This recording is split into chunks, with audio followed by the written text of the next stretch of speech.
بسم اللہ الرحمن الرحیم۔ دنیا مٹاتی رہی ان کے تذکرے، پھر بھی ان کے تذکرے اتنے ہیں محفوظ جو ایک سالک راہ کو منزل مقصود تک پہنچانے کے لیے کافی ہیں۔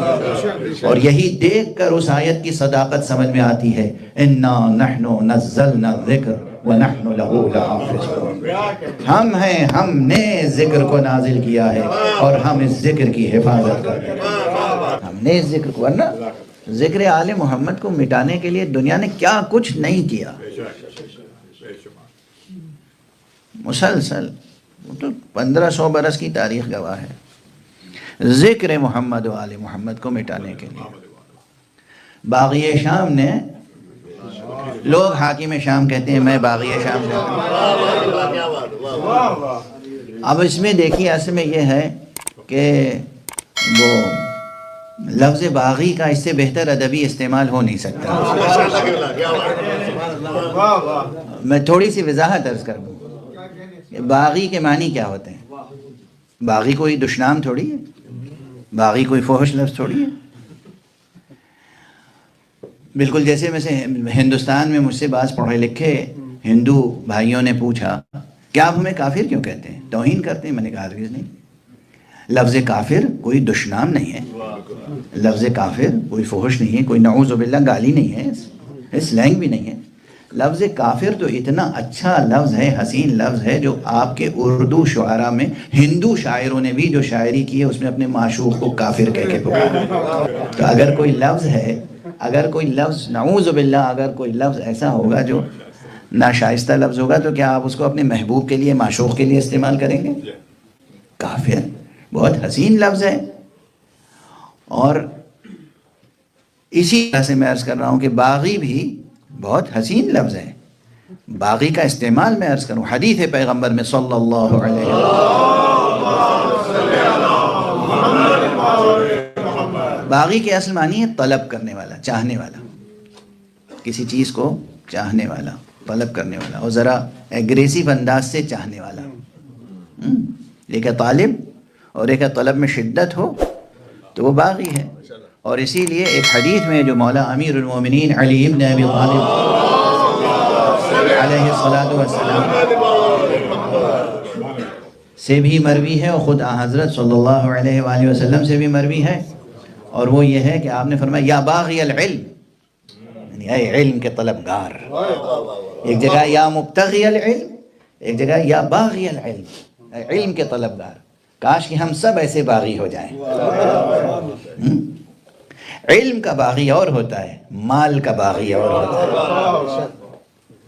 اب یہ اپنا اپنا استعمال ہے کہ کس سیاق و سباق میں لفظ استعمال ہونے لگا اور اس نے کیا معنویت پیدا کر لی۔ ورنہ باطل سے بغاوت تو ہمیشہ سراہی گئی ہے، اس لیے کہ باطل سے بغاوت کے معنی حق طلبی۔ تو باطل کا جو باغی ہوگا وہ حق کا باغی ہوگا، یعنی حق چاہنے والا ہوگا۔ تو میں یہ عرض کر رہا ہوں کہ یہ لوگ جو میرے اس فقرے پہ شاید ناخوش ہو جائیں، تو انہیں سمجھنا چاہیے کہ یہ تو ایک بہترین استعمال ہے۔ ایک شخص رسول کا دامن چھوڑ کے، اہل بیت کا دامن چھوڑ کے، اور وہ صرف حکومت کا طلبگار ہے، تو ہم اسے باغی شام کہہ دیتے ہیں، اس میں کیا مشکل ہے؟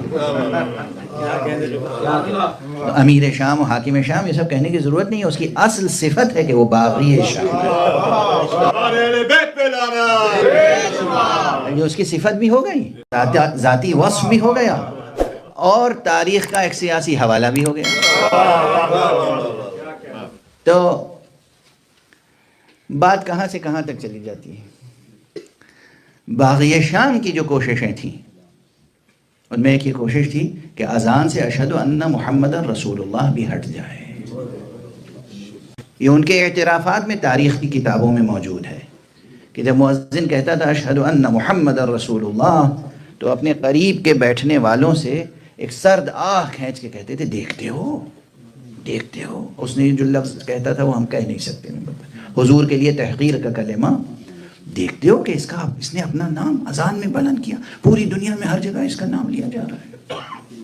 یہ تھا حسد، یہ تھا بغض، یہ تھا کینہ، یہ تھی دل میں بیٹھی ہوئی سرکار رسالت مآب سے بغاوت، یہ تھا دل میں بیٹھا ہوا نفاق، یہ تھا دل میں بیٹھا ہوا کفر و شرک۔ تاریخ ہے یہ، تاریخ کتابیں پڑھیں قبل اس کے کہ آپ ہم سے مناظرہ کریں، خود کتابیں پڑھیں، دیکھیے یہ باتیں ہیں یا نہیں۔ بہرحال وہ جو اذان میں نام گرامی مصطفیٰ برداشت نہ کرتا ہو، وہ جو جان مصطفیٰ کے لیے سب و شتم کو قانون بنا دے، وہ کہ جس کے بنائے ہوئے ان سیاہ قوانین پر کم سے کم 70 برس یا 100 برس تک عمل ہوتا رہے، 100 برس کم نہیں ہوتے، اس کے بعد بھی آج نام علی علی ہے،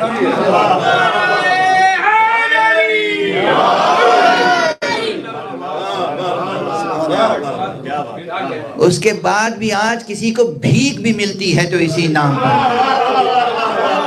کسی کو بلندی بھی ملتی ہے تو اسی نام پر ملتی ہے، کسی کو ہدایت بھی ملتی ہے تو اسی نام پر ملتی ہے۔ اور یاد رکھو جس کے نام پہ اس دنیا میں روٹی ملے گی، اسی کے نام پر آخرت میں بہشت ملے گی۔